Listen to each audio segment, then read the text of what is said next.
To answer the first question, now here I want you to read Romans 8, 28, 29, and 30, which verse also I gave you readily here from American Standard Version. And we know that to them that love God, all things work together for good, even to them that are called according to his purpose, for whom he foreknew. That means here we see God's foreknowledge. He also foreordained to be conformed to the image of his Son, that he might be the firstborn among many brethren. And whom he foreordained, them he also called, and whom he called, them he also justified, and whom he justified, he also glorified. Now, so that was one question I want to tell you as a young person, young Christian. I also struggled with this question of predestination. Now, I want you to understand this word foreordained is the correct word, which is used by American Standard Version. It is not predestinated. Predestinated means everything decided and determined, both good and bad, as the will of God. Even devil's work is attributed to the will of God. It is inferred that God does everything, both good and bad, without respect of free will of man. Now we have to understand this word predestinated is used by KJV and NKJV. It is because the G.H. Lang, a great teacher of the 20th century, he made his research on this, and he found out that the translators of authorized version reveal, it would seem, doctrinal prejudice by their rendering. He also predestinated. For this unjustified word, they went back to the Catholic versions, that is Reims and Vulgate, which have predestinavit, whereas the earlier English versions by Wycliffe and Tyndale had the softer and more accurate word preordained. So the authorized versions had this word predestinated had a disastrous effect, fixing the mind of English reader to the fatalistic notation so far into scripture. So this means, it is predetermined. Everything is predetermined, which is a very disastrous effect. Actually, it takes place, but that is not the actual word. It should be foreordained, as American Standard Version put it. And the NLT says that having chosen them. So instead of predestinated, he uses the word having chosen them. Now, this also, it would be equal to Hindu thought, fatalism. And in Telugu, it is called Talarata or Vidiratha. In their thought, fate is not God, but an omnipotent fate overruling all affairs of man. Is present in various forms in many religious systems. They believe that if a person is fated to die, even God or gods cannot do anything. So they think that the fate is something which is superpower than God himself. So fatalistic, this is what the thought. Even Hitler was influenced by this Hindu thought. So he said that it is fate which decides. Therefore, he was so arrogant and so cruel, he could kill several people, So this predestinated word, it leads to the thought of fatalism. Okay, next.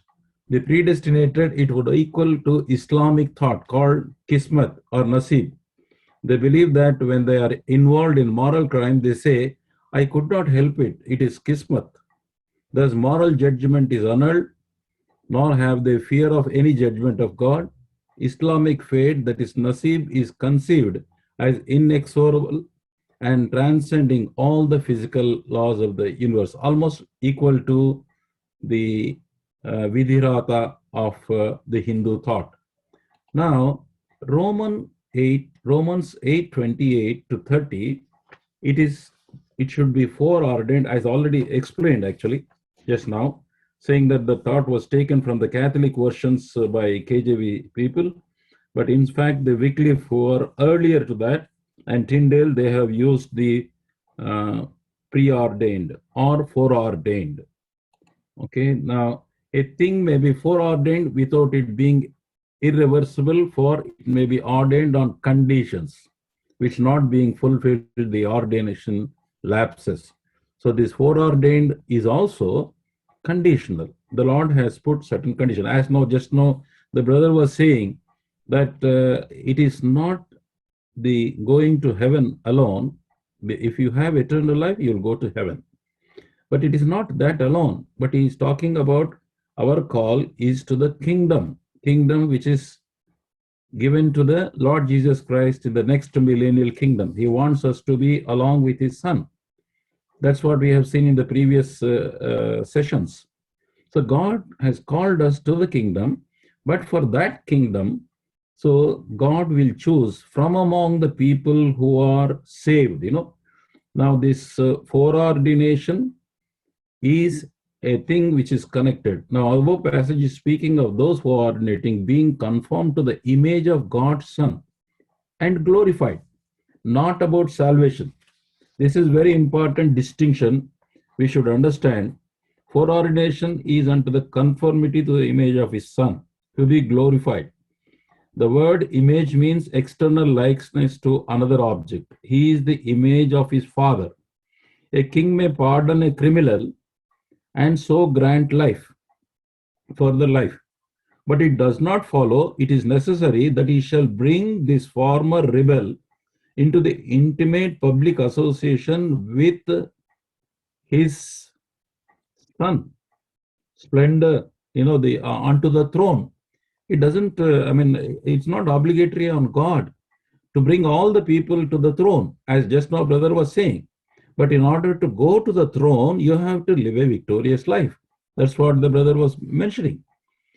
And G.H. Lang says in his book called World Chaos, page 64, what I would add here is the view that in the like manner, the passages as to election and the preordination do not apply to the question of salvation, but it rather to these prospects of persons already saved.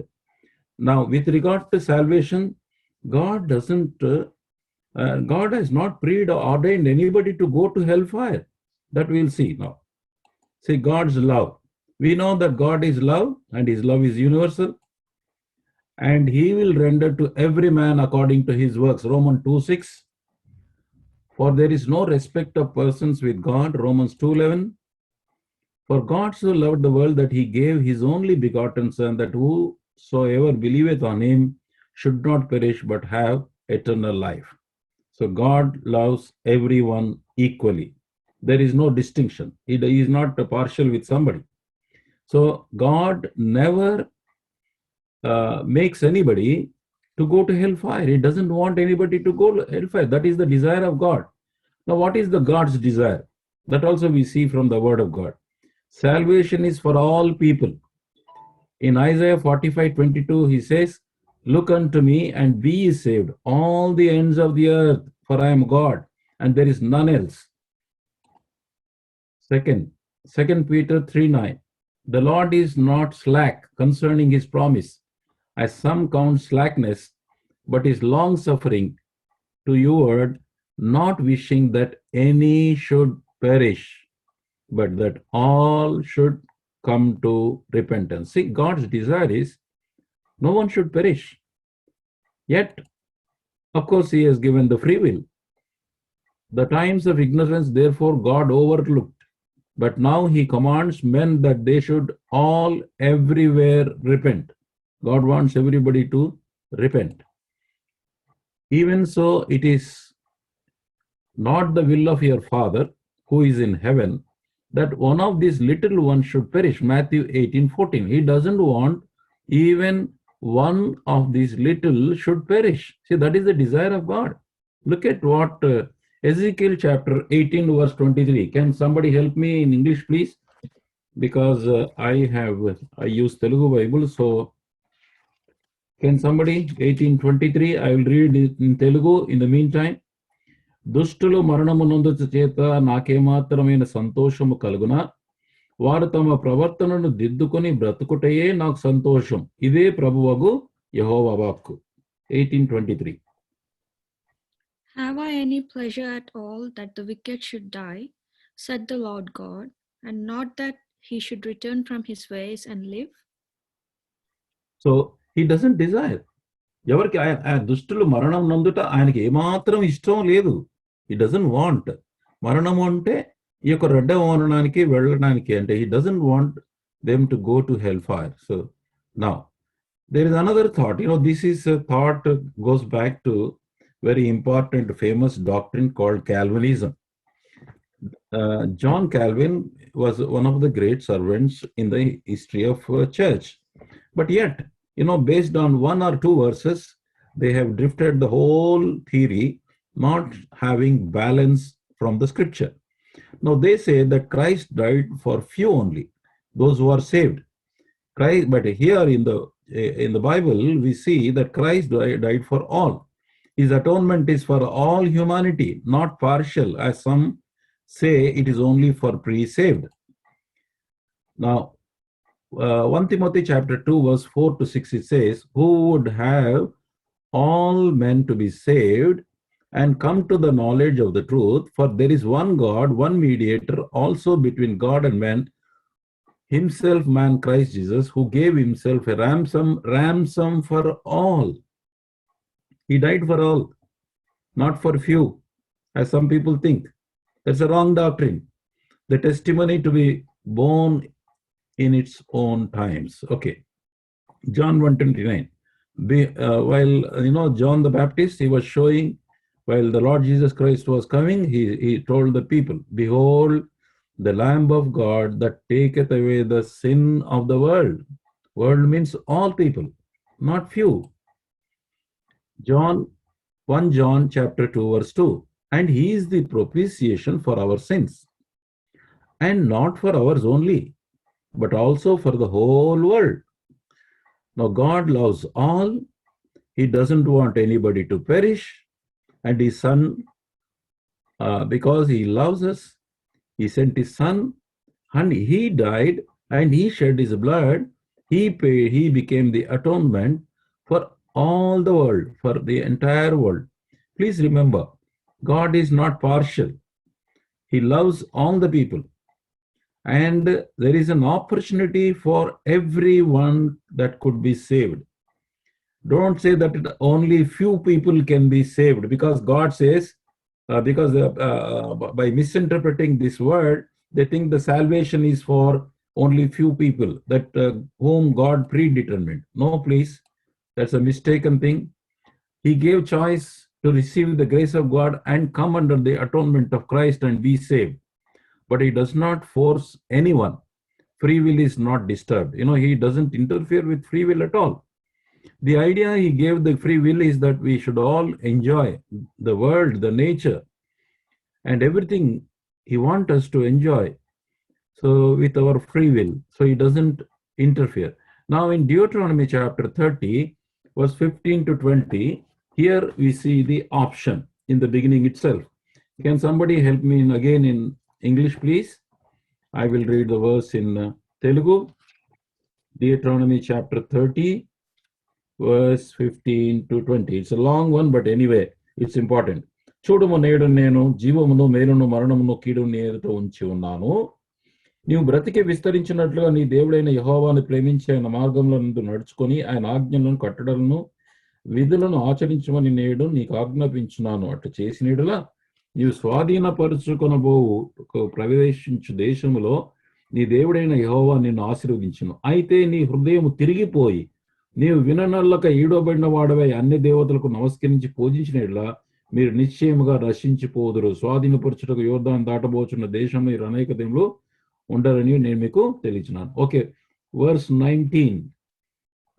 I think 19-20 in English would be sufficient. నేడు జీవమును మరణమును ఆశీర్వాద శాపమును నేను నీ ఎదుట ఉంచి భూమి ఆకాశం మీద సాక్షులుగా పిలుచున్నాను. మీ పితరులైన అబ్రహాం, ఇస్సాకు, యాకోబులను ప్రమాణం చేసిన దేశంలో మీరు నివసించినట్లు యెహోవా నీ దీర్ఘాయుస్సుకు మూలమై ఉన్నాడు. కాబట్టి నీవును నీ సంతానము బ్రతుకుచు నీ ప్రాణముల మూలమైన నీ దేవుడైన యెహోవాను ప్రేమించి ఆయన వాక్యమును విని ఆయనను హత్తుకున్నట్లు జీవమును కోరుకొనడి. ఫస్ట్ ఈజ్ 1:15 ఒకటి చదవండి ఇంగ్లీష్ లో. ఇక్కడ ఉంది 15. See, I have said before thee this day life and good and death and evil. That's an option given to them. Verse 19 చదవమ్మా English లో ఎవరన్నా. I call heaven and earth to record this day against you, that I have set before you life and death, blessing and cursing. Therefore choose life, that both thou and thy seed may live. 20. Yeah. 20 చదివేస్తే బాగుంటుందేమో. That thou mayest love the Lord thy God, and thou mayest obey his voice, and that thou mayest cleave unto him, for he is thy life and the length of thy days, that thou mayest dwell in the land which the Lord sware unto thy fathers, to Abraham, to Isaac, and to Jacob, to give them. So he desires that they should cleave unto life. They should choose the good one. In verse 18 he says, if you don't choose, then you will get to be destroyed. You would be destroyed. So a choice is given before them. He put both the good and bad in front of them. Now for that purpose, even the Adam in the beginning of creation itself, he told Adam, don't eat. If you eat, you would die. As brother said, a person who remains dead, like that, it will happen 3 deaths he has to face. That is, one is the spiritual death, and the second one is the physical death, and the third one is the second death, which is hellfire. So, but he gave an option. But if you want to follow me, don't eat that. So he said. So in the same way, option is given to everybody. Salvation through Jesus Christ is given to all and all, not partial. He died for everybody, please. Keep this in mind. Otherwise, that will take you to a wrong doctrine. And there are so many questions that will come up. I'm not putting the questions so that it's enough for you to learn the truth. So Romans 6:23, for the wages of sin is death. He says, that is the way. If you continue in your sin, then you will have to go to second death. But God has sent the gift. That gift of God is Lord Jesus Christ. If you believe on him, you will have eternal life. That's an option he kept before us. If you continue in sin, you have to go to hell. If you take the option in the Lord Jesus Christ, you will be saved and you will receive eternal life. John 1:12. John 1:11, it says that he came unto his own, that the people, Israelites who knew about God, Jehovah God, same God, he came as man unto his own people, who could easily recognize rather than the rest of the world. But his own people did not accept him. But in John 1:12 he says, but as many as received him, all of them rejected, but only few received him. So to them he gave the right to become children of God. When they all have rejected, you mean to say that they were all determined to or predestinated by God to go to the hellfire? No, not at all. All those people who have rejected, they all had opportunity of obtaining salvation through Lord Jesus Christ. God has not predetermined place for salvation. God has kept it open, option for everyone. So to become children of God, to those who believe in his name. John 3:16 to verse 18. Again, English help for me, please. John 3:16, verse 16 to 18. 3 verses. All of you, please see your Bibles also, please. Yeah. For God so loved the world that he gave his only begotten Son, that whosoever believeth in him should not perish, but have everlasting life. For God sent not his Son into the world to condemn the world, but that the world through him might be saved. He that believeth on him is not condemned, but he that believeth not is condemned already, because he hath not believed in the name of the only begotten Son of God. So it's a clear option given to the people in the world. Anyone who believes, he will be saved. One who did not believe, because he did not believe in the Lord Jesus Christ, salvation, which is through Lord Jesus Christ, is condemned already. So please understand, God doesn't interfere with our free will. And now, while coming to this, again, this passage, Romans 8:28 to 30, the above passage is speaking of those foreordained being conformed to the image of God's Son and be glorified. He's talking about the glorification. Here he's talking about the throne. Just now, Brother Matthew brought before us. To stay in heaven is one aspect or one grade, but to be glorified with Lord Jesus Christ upon the throne is different. So this foreordination is from among the people who are saved. Now God is choosing. So this foreordination is not about salvation. The word is misunderstood and misquoted, therefore the confusion is caused. So don't have to have any confusion. They are drifted away with one or two verses in the Bible. That also I can answer all of them. But now for us to understand the subject, this is enough for us. If you get those questions, if you want me to answer, I can answer that also. I've got the answers readily with me. But please understand, this foreordination is for specifically for the people to reign with Christ. So G.H. Lang, again, he says, God tells us his electing grace and foreordination. He's talking about, he connects these with the high destiny for which he has selected some from among the vast total of those who have been saved or who will accept his mercy. So the gospel is preached to all the people. Out of them, few like us have opted for salvation. We all have been saved. Now let us say about 100 people are saved. 100 people have come to the salvation. Just for example, out of these 100, who should reign with his Son? It is the foreordination by God. That is again subject to certain conditions. Those who are faithful, that conditions also Lord Jesus Christ himself said. Now he said, if you follow me, take up your cross and follow me. And he says another one, he brother quoted Revelation chapter 3 verse 21. He quoted already, saying what? I have overcome in this world and sat on the throne of my Father. Lord Jesus Christ, while he was on the earth, he has overcome the devil, he has overcome the temptations, he has overcome the flesh, and also many things he has overcome during his lifetime by faith in the Father. See, he was a model, like a human being.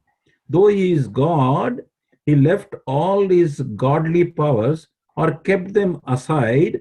He did not use those powers of God, but as a model for us, he was a son of man and was spending time with the Father and receiving the life and receiving also the answers.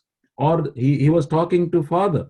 Whatever Father was showing to him, whatever Father was talking to him, which he was carrying on. So he was just a model. So he overcome like this in the life. And ultimately, he went to the cross. He made atonement for all the people in the world. And then upon the cross, in Colossians chapter 2, verse 15, it says, he defeated Satan. He defeated Satan and then he died, he was buried, and he has risen again. So he says, as I have overcome in the world, now I'm sitting in my Father's throne. And tomorrow, in the next age, Father is going to give me a separate kingdom under my 100% authority, both heavens and earth together, whole universe I am going to rule. That is called millennial kingdom. If you, those who are saved, those who are my followers, if you are faithful to me, if you also overcome in this world and follow me, you will also sit in my throne. As he's sitting on the Father's throne, now Son is saying, you also overcome, you come there. So for that purpose, he says foreordained. So how did he foreordain? In the foreknowledge of God. God sees our life even before we are born, from the beginning to the earth end.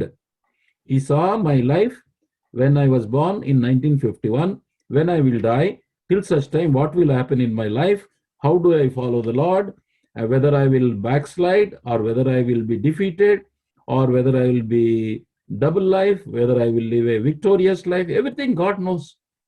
So he saw my life.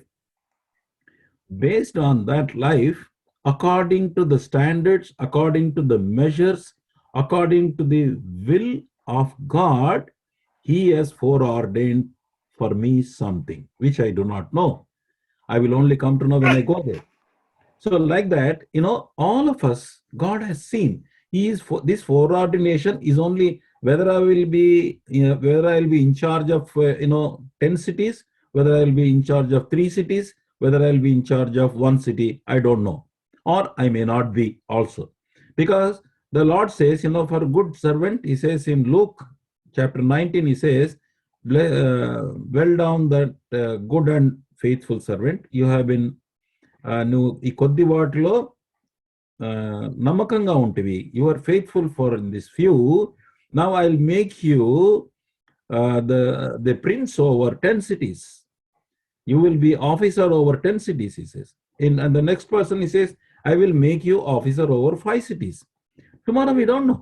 So he is asking us to live a life, faithful life, as brother has rightly brought out in his testimony, that this life, the victorious life, is very, very important, and it is connected with the throne. Our salvation by faith, yes, we are given eternal life. We will go to heaven, as brother said rightly. We will be in the new heavens and new earth. So we have to understand that this word was misunderstood. Further, we are chosen of God before the foundation. I think this I explained, based upon his foreknowledge, but that also, that subject to the obedience to the Lord while we live on the earth. So this is the answer. And if you have not not totally clear, we can again take up this some other time and see what the Lord, if you have further questions, I can further answer. I hope to some extent I could, because I myself struggled and suffered